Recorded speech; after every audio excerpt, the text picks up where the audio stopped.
Hola, ¿qué tal? Bienvenidos a este nuevo episodio. Como verán, sí grabamos el mismo día y nuevamente agradecemos al Laboratorio de Lingüística de la ENA por permitirnos grabar en este podcast, este pequeño proyecto. En el capítulo pasado hablamos sobre qué es diversidad lingüística, cuántas lenguas se hablan en México, qué es lengua, qué es una variante, qué es un idioma, qué es un dialecto. Y en este capítulo continuaremos con la discusión, pero nos enfocaremos más en qué es política del lenguaje, la revitalización lingüística, si hay lenguas que se hablan en México y que no son propias de México, sino que son de otras partes. Acomódense bien, porque nosotros somos los lingüistas. Estás escuchando Los Lingüistas. Hola, conmigo están eh, Raimundo Velázquez, Hola. Rodrigo Olivera y Armando Doroteo. Hola nuevamente. Hola. Como habíamos dicho, hoy íbamos a continuar con esta discusión de qué es diversidad lingüística. Entonces tienen... bueno, la última pregunta que hice la vez pasada fue que si conlleva algún problema en la educación esta diversidad, por ejemplo, de que hay maestros que hablan una lengua y enseñan en la comunidad donde se habla otra, o simplemente los materiales son de diferentes variantes. ¿Tienen algo que comentar o ya comentaron la vez pasada? ¿O tenían algo? Bueno, igual para relacionarlo, em, el tema de políticas lingüísticas engloba la diversidad lingüística y engloba los derechos lingüísticos.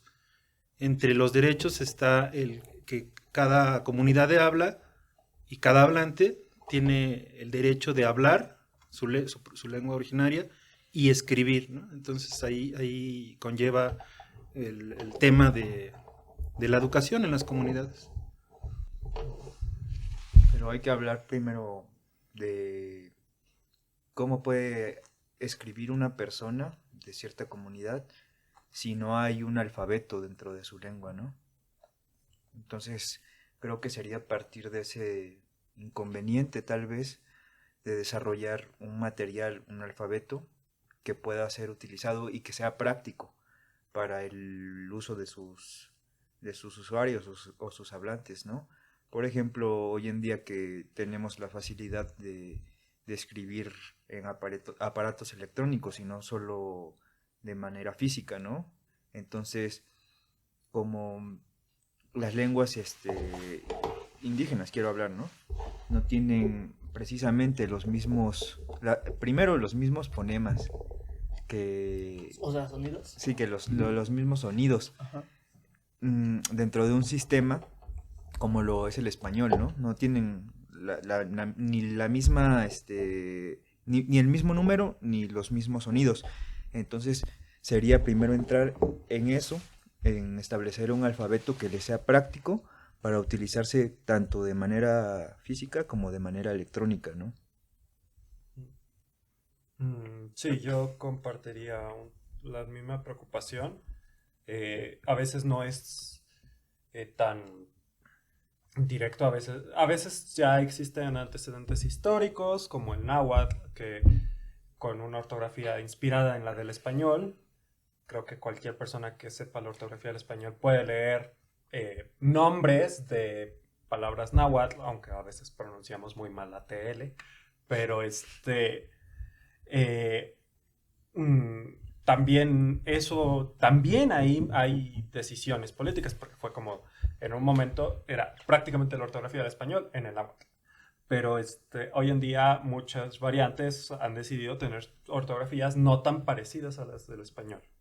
Eh, eh, y también tenemos el problema de que hay lenguas en las que definitivamente no es simplemente tomas una ortografía y la pegas. Eh, Lenguas tonales, que son las lenguas en las que hay una diferencia entre dos palabras simplemente por el tono, qué cantadito lo haces, aunque no es la mejor forma de decirlo. Es muy difícil también cuántos tonos tiene una lengua. A veces con un acentito ya lo hiciste, pero otras veces necesitas hasta números, los llegan a utilizar, pero los números no son tan amigables. Hay peleas sobre qué símbolos puedes utilizar y cuáles no, justo ahora que estás usando las computadoras. Y en la vida real, pues simplemente a veces se ven feos ciertas formas que han propuesto los lingüistas. A veces los mismos hablantes dicen, no me interesa que me hagan la ortografía los lingüistas. Eso yo vi un caso muy tajante en el que llegaron y dijeron, no, nosotros hacemos nuestra ortografía porque ustedes hacen ortografías feas. Sí, que se ven feas. Entonces, ese tipo de cosas llegan a ser pues decisiones de las comunidades. Y como también había mencionado el episodio pasado Ray, depende de quién está tomando la iniciativa, si la comunidad o el gobierno. Y también hay que tomar en cuenta que históricamente el gobierno ha tomado la iniciativa opuesta de no tengo problemas con las lenguas indígenas, sino tengo lenguas indígenas. Sí. Entonces, también hay desconfianza por parte de las comunidades. Muchas dicen, no creo que me estés tratando de educar en mi lengua y estés fallando por incompetencia o porque es muy difícil, sino porque abiertamente no te importa, nada más estás tratando de maquillar las cosas dando educación indígena. Incluso comentabas que hay veces que los hablantes no quieren escribir de una forma porque ellos prefieren otra forma. De hecho, contaba Polo Baliñas que trataron de hacer una escritura universal del náhuatl, o sea, una escritura que todos los hablantes del náhuatl, independientemente de la variante, escribieran de la misma forma, pero era un problema muy malo, digamos, no, era imposible, porque simplemente en el centro se escribe como en el español, tiene la ortografía española y así se escribe en el centro. En la Huasteca tienen de una forma, no sé, la Hua se escribe con W en vez de HU o con solamente la U. Y entonces unir escrituras, unir la escritura de una lengua va a ser muy, muy complicado porque también tiene que ver qué tanto quieren los hablantes que sea una escritura igual para todos. O sea, es mucho problema. También Sí, bueno, igual yo comentaría que estos procesos son muy largos, ¿no? En lingüística le llaman planificación lingüística, pero son procesos muy, muy largos, ¿no? Dentro de estos estudios hay un tipo de planificación que le llaman de corpus, que es el que se dedica a hacer diccionarios, ortografía, y hay otra planificación que es la de status, que se dedica a analizar el estatus que tiene la lengua, si es oficial, si es nacional, si es de cultura, creo que en algunos lugares le llaman. Pero digamos que además de que es un proceso largo, reúne varios factores, ¿no? Primero los actores, ¿no? Que son los principales actores es la comunidad. Otros actores son los lingüistas, ¿no? Especialistas en esas variantes o en esas lenguas. Pero el problema real es lo que comentaba, si la comunidad no se reconoce en las grafías, no va a funcionar ese proceso de uso, ¿no? Porque a fin de cuentas las comunidades son las que tienen que usar esa escritura y esas formas de escritura, ¿no? Entonces el problema es estético y de reconocimiento, perdón. No, incluso lo que comentábamos el episodio pasado de inteligibilidad, si hay variantes que no reconocen que su lengua es igual a otra, ¿cómo van a reconocer esas variantes o esas comunidades que sean una sola escritura? O sea, o cómo van a entender la escritura de otra variante si ellos tienen otra. Cuando cuando hay materiales de otra variante. O sea, tiene que haber tienen que saber de qué variante es y cómo se escribe para por lo menos hacer los materiales. Incluso, bueno, tú decías de también, pasando a otro tema de lenguas nacionales. Y lo dejamos como suspenso el episodio pasado de que en México no hay lenguas oficiales. Ninguna lengua, ni siquiera el español es oficial. Todas se reconocen como nacionales.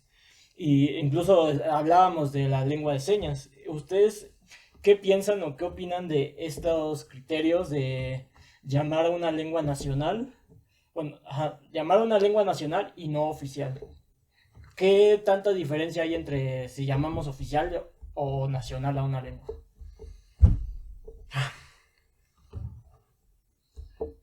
Son criterios políticos. Yo creo que sí, va por una cuestión política y tal vez exime al gobierno de tomar ciertas responsabilidades si se considerarían como lenguas oficiales, ¿no? Como tal vez implementar, no sé, los documentos de importancia, o sea, la Constitución en todas las lenguas, ¿no? Porque pues también resultaría un reto poder, primero por lo que hablábamos de tener un alfabeto y cómo se va a presentar de manera gráfica, escrita, ¿no? Y después pues, la amplia gama que tenemos, o la diversidad que tenemos en el país, ¿no? Pues sí, yo también estaría de acuerdo con que fue una forma de escapar del problema y también escapar del problema bueno, el español de facto, de hecho, sí es la lengua oficial, así pero al no ponerle el título de lengua oficial, se pueden dar el paso, pueden decir, miren, aquí no discriminamos, así entonces es el juego de que los hechos en la vida real son diferentes a lo que realmente se está diciendo en la ley. Otro reto que también mencionan sobre las lenguas indígenas nacionales, incluso en las lenguas de señas, por ejemplo, es que las lenguas de señas, ¿cómo escribes una constitución en lengua de señas? Así es, sí existe escritura para las lenguas de señas, pero es muy impráctica. Es muy impráctica, nadie la utiliza, nada más es como una propuesta teórica que alguien dijo, pues sí, esa debe de ser la escritura de la lengua de señas, y ahí se quedó normalmente los hablantes de lengua de señas, más bien los señantes, lo que hacen cuando tienen que escribir es escriben un español mal escrito, entre comillas, así escriben, nada más escriben los equivalentes de las palabras de las señas en español, pero con la gramática de la lengua de señas. Es lo que hace. Así o si ya saben más o menos español escrito, completamente, pues sí, te lo escriben en español escrito bien. Pero al fin y al cabo son políticas que son difíciles de implementar porque el gobierno está tratando de jugar a eso de no discrimino, pero en la práctica sí lo hago. Entonces, eso es algo delicado y aunque no lo hicieran a propósito, siguen siendo demasiadas lenguas, más las lenguas de señas.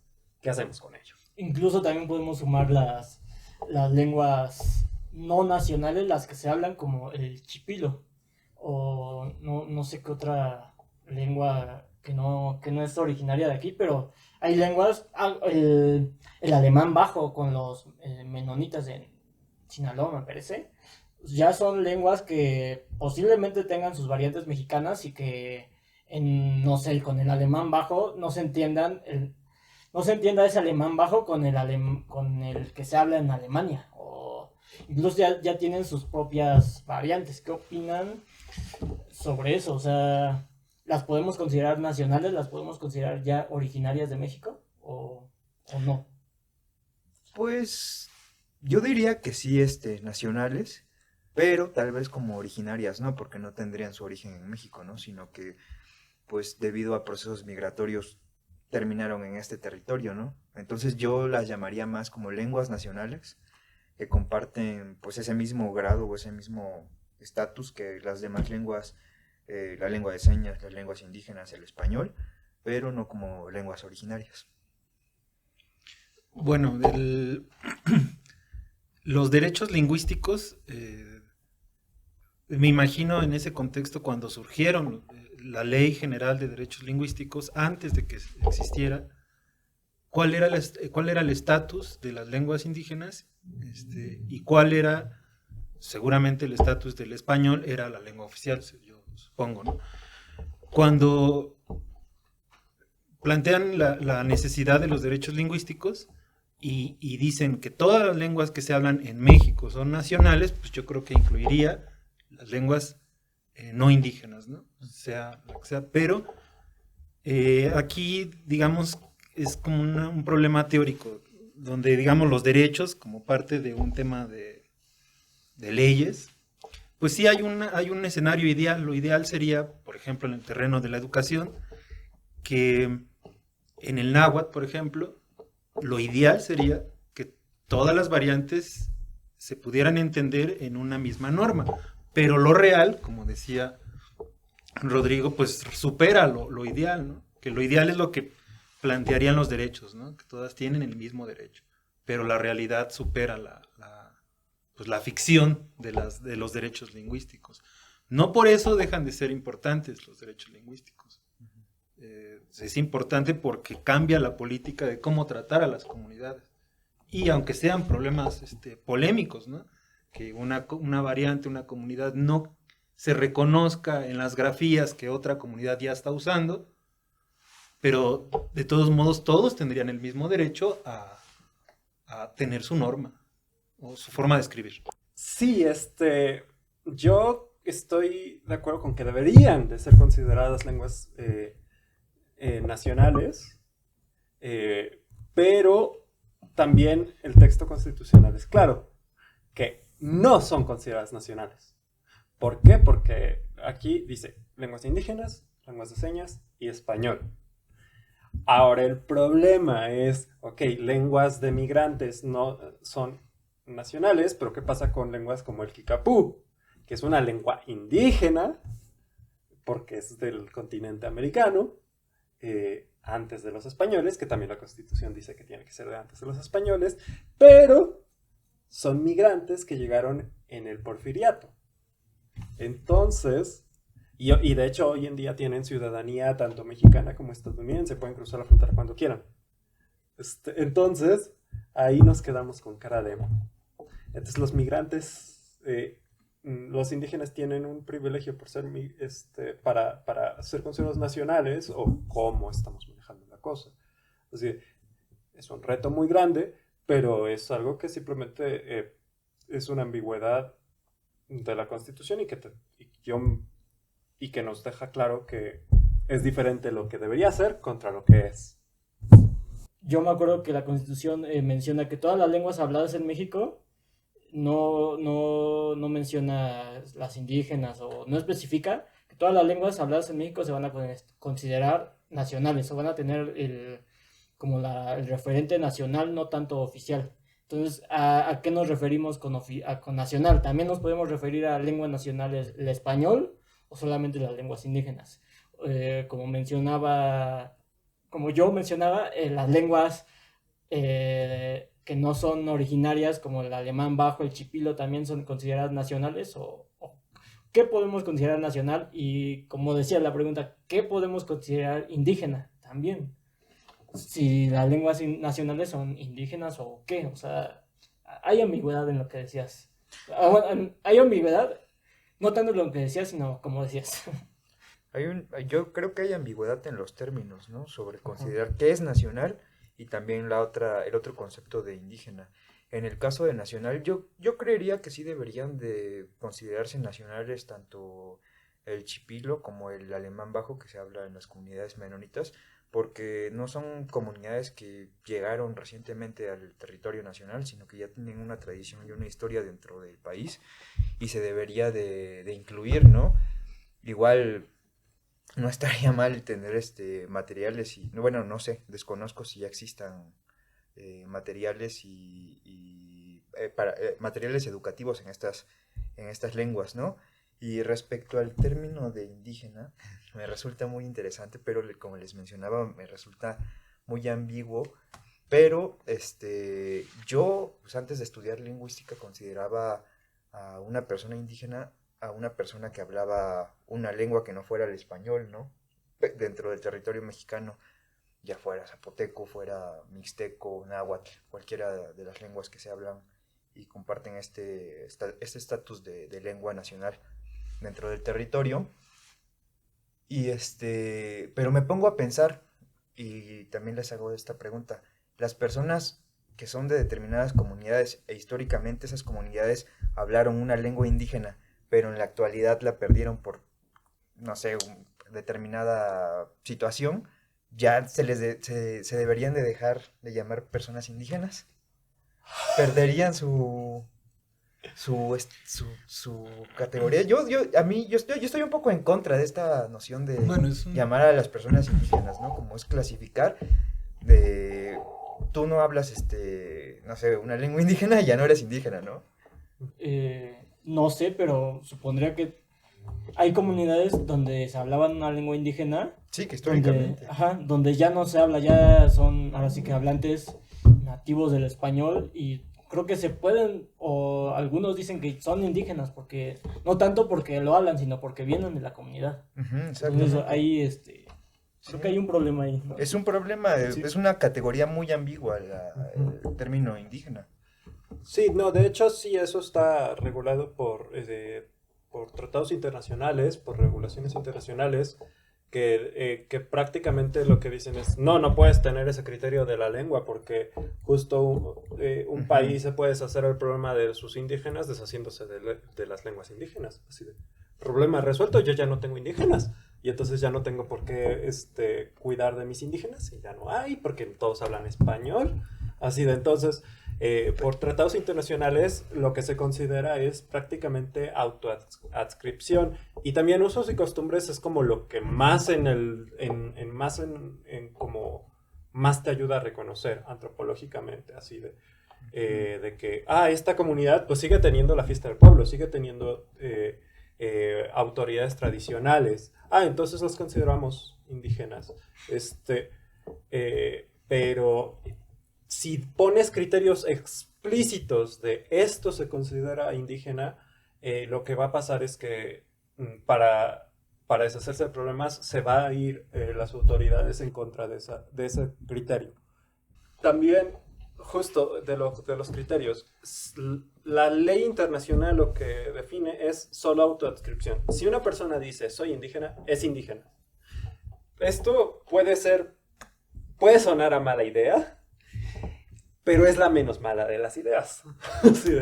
Porque, otra vez les digo, si tu criterio es el que habla la lengua, es muy fácil hacer que una persona deje de hablar la lengua y mágicamente ya no hay indígenas. Si es usos y costumbres, lo mismo. Entonces termina siendo esta la mejor solución. Claro está que luego pasa que hay personas que dicen, me conviene ser indígena. Aunque históricamente eso era muy raro de decir, porque en general te convenía no ser indígena, hoy en día con muchos movimientos políticos está empezando a ser interesante para ciertas personas llamarse indígena. Y algunas que todavía dicen, bueno, es que pues, sí, no es suficiente simplemente llamarme indígena, y más si tengo historia de realmente ser indígena, así de que mis padres, abuelos, tenemos esa tradición cultural, quiero retomar la lengua. Entonces creo que ahí también es una cosa interesante ver cómo se retoma una lengua que ya prácticamente se murió o al menos se murió en tu familia. Ahí, ¿qué podemos decir de eso? Sí, como decías, hay personas que ahora les conviene autodenominarse indígenas por algunos beneficios que les dan, lo que anteriormente nos hacía, pero ocurre lo mismo, no sé, que ahora al querer llamarse indígenas también quieren hablar la lengua o es algo muy diferente, porque sabemos que antes era muy mal visto hablar una lengua indígena, entonces pues ya se dejó de hablar, se empieza a hablar el español y ya no se transmite. Ahora estamos viendo que a las personas les conviene autodenominarse indígenas, pero también les conviene hablar una lengua indígena o es totalmente diferente. Porque eso también entraría en qué se considera ahora indígena, hablar una lengua indígena o ser de una comunidad indígena. ¿Qué opinan? ¿Cómo definiríamos una comunidad indígena también? Ajá. Es complicado hablar sobre, pues yo creo que más estas cuestiones como de comunidades, de usos y costumbres, porque pues obviamente, y bueno, también en la lengua ha habido pues una estrecha convivencia con una cultura que era ajena a este territorio, ¿no? El español, una cultura occidental, entonces por más siempre hay sincretismo en todos los aspectos, ¿no? Pues incluso en la gastronomía podemos ver que pues nuestros platillos que consideramos mexicanos tienen una base pues precolombina y una influencia también occidental. Entonces yo creo que sí es pues sí difícil hablar sobre qué es lo indígena, ¿no? O sea, como tener un concepto o tener un prototipo de lo que es indígena y de lo que no es indígena. Lo que mencionabas hace rato de autoadscripción, ¿no? Pues también, no sé, siento que los papeles han cambiado un poco, ¿no? Esto de sentirse indígena antes y ser mal visto y ahora tener como esta serie de ventajas, ¿no? Incluso, pues he escuchado a personas no sé, en meses recientes sí, le voy a enseñar a mis hijos a hablar, no sé, zapoteco, a hablar mixteco, porque van a tener la oportunidad de estudiar en el extranjero, ¿no? Como que se les posibilita más por precisamente nada más hablar una lengua indígena. Entonces, pues sí, para mí resulta complicado determinar qué es indígena y qué no es, ¿no? Bueno, igual yo diría que una parte es la historia del concepto indígena que puede tener connotaciones de imposición y otra parte es lo que la ley denomina, ¿no? Con respecto a la adscripción. Pero creo que no queda ahí. O sea, si yo dijera que soy indígena, digamos, dentro de la ley, sería válido, ¿no? Pero lo que conlleva realmente ser es tener costumbres, tener hábitos, tener tradiciones y habla, ¿no? Y usar el habla, ¿no? Entonces, eso es lo que creo que conllevaría, o sea, lo que reúnen las características para formar parte de una comunidad. Ahora, dentro de una comunidad puede haber una parte que habla y otra parte que no habla ya la lengua, ¿no? Siguen siendo la comunidad indígena, pero hay una parte que le llaman comunidad de habla y son los que todavía la usan, la practican, y otra parte que solo, digamos, sigue usando los hábitos, las costumbres culturales, tradicionales, pero ya no la habla. Entonces aquí el tema es el habla, o hasta cómo conservarla. Entonces, desde tu punto de vista, el prototipo de indígena sería una persona que tiene una serie de usos y costumbres dentro de una comunidad, pero a la vez tiene un sistema lingüístico particular de esa comunidad. Ese sería como un prototipo de una persona indígena. Y tal vez en menor grado sería una persona que ya no la hable. Sí, la identidad, ¿no? O sea, que se identifique con el grupo. Con el grupo. Con el grupo. Si alguien dice solito que es indígena, pues solito se lo va a creer, pero realmente una característica es que esté en un grupo, ¿no? Sí, y que sea identificado. Sí, me parece muy interesante esa noción como de conjunto. Sí, de sentirse identificado con otras personas que pertenezcan a esa comunidad y no necesariamente que tengan pues esa lengua, ¿no? Que bueno, que claro, es muy importante si existe una lengua de por medio en la que pueden comunicarse y pues sí presentar un diálogo, ¿no? Pero creo que es un buen concepto para poder llevarnos como a otras vías, ¿no? A otras discusiones. también una pregunta que iría ya no tanto a la lengua, sino a los derechos indígenas, es ¿qué pasa con los indígenas migrantes? No, ya no hablando del Kickapoo, sino de migrantes internos dentro del país, así de, muchas veces todavía migran como en conjunto, así de, tienes como diásporas de personas de otras, por ejemplo, yo conozco, por eso es que conozco un poco más de zapoteco, personas que vienen de comunidad zapoteca que vinieron juntos, migraron juntos aquí a la Ciudad de México. Sí. Entonces, pero ya no están en su comunidad. Entonces, ¿son indígenas? ¿No son indígenas? Y además, otra cosa importante, tienen que tener los mismos derechos que los indígenas originarios del área de la Ciudad de México. Así de, porque si eres pueblo originario, tienes ciertos derechos también sobre tener una voz sobre el uso de suelo de tu territorio. De repente a los indígenas de otros territorios también hay que darles, que vienen como migrantes, tienen eso mismo. Eso es una ambigüedad que hoy en día está en la ley, que no sabemos a quién darle esos tipos de derechos. Entonces, honestamente, aquí vemos una intersección muy importante en el que simplemente hablar de, yo hablo una lengua, ¡ay, qué bonito! ¿Cómo se dice perrito en tu lengua? No, aquí es una cuestión de que muchas veces es de vida o muerte, decisiones que afectan a las personas en su vida real. Entonces, sí, porque igual relacionándolo, las comunidades, o que sea una pequeña comunidad o una familia, migran por necesidad. Entonces la necesidad empuja, o sea, son presiones económicas que hacen que la gente se mueva. Sí. Pero no por eso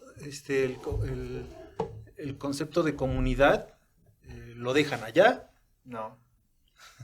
Yo digo que de algún modo se traen el concepto comunidad, aunque sea una pequeña o una microcomunidad, no sé cómo llamarle, pero siguen, digamos, reproduciendo, digamos, la cultura comunitaria, que no solo es focalizar ese territorio, sino son tradiciones, son costumbres, hábitos, ¿no?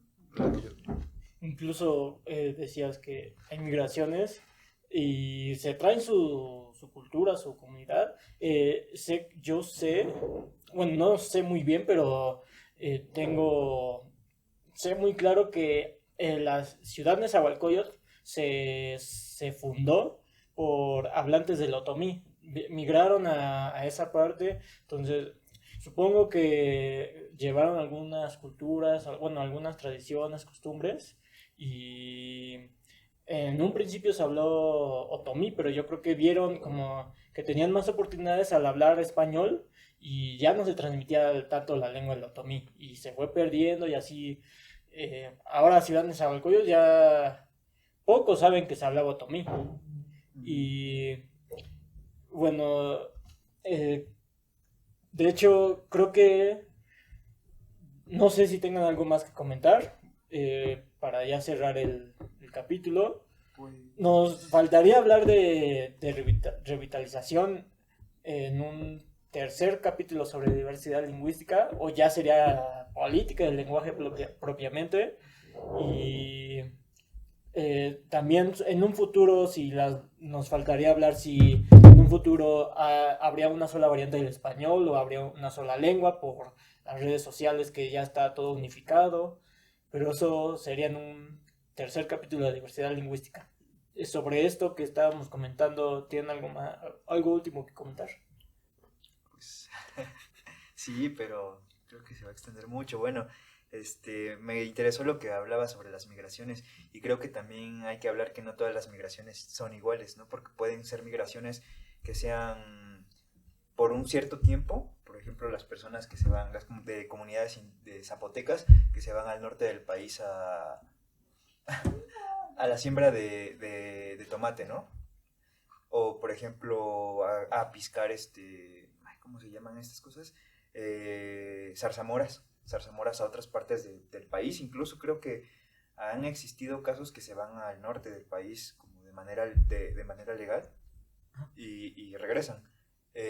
Y otras, como el caso de las comunidades que se establecen acá en la Ciudad de México, y son comunidades grandes. Yo también sé de la existencia de grupos zapotecas en Ciudad Nezahualcóyotl, precisamente de una comunidad que se llama Talea de Castro.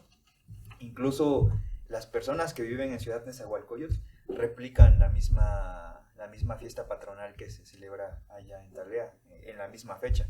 Y pues por la imposibilidad a veces de trasladarse hasta hacia el pueblo, ¿no? Y poder celebrarla. Entonces han tratado como de conservar estas tradiciones dentro de, o bueno, fuera de su comunidad, pero teniendo como pues la misma serie de pasos, ¿no? Con los mayordomos, todo esto. Entonces eso también los definiría como personas de ese mismo grupo fuera de su comunidad. Y es que sí, Nezahualcóyotl se creó con migrantes. Entonces, poniendo un ejemplo que yo creo que podría explicarse un poco mejor, podemos ver el caso de Roma, la película, donde el personaje principal es, si me fue el nombre, pero es el personaje de Yalitza Aparicio, habla zapoteco. Mixteco. Mixteco. Bueno, tenemos otra lengua en Nezahualcóyotl, entonces, sí. De hecho,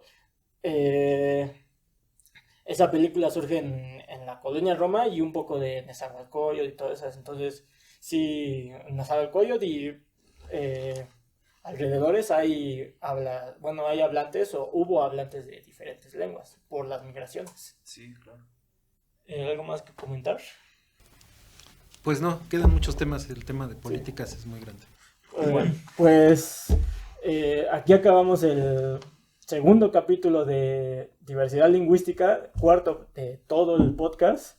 Como se darán cuenta, ya no hay imagen, se nos fue la batería, pero nosotros seguimos hablando. Nos vemos en el siguiente capítulo sobre revitalización y nosotros fuimos los lingüistas.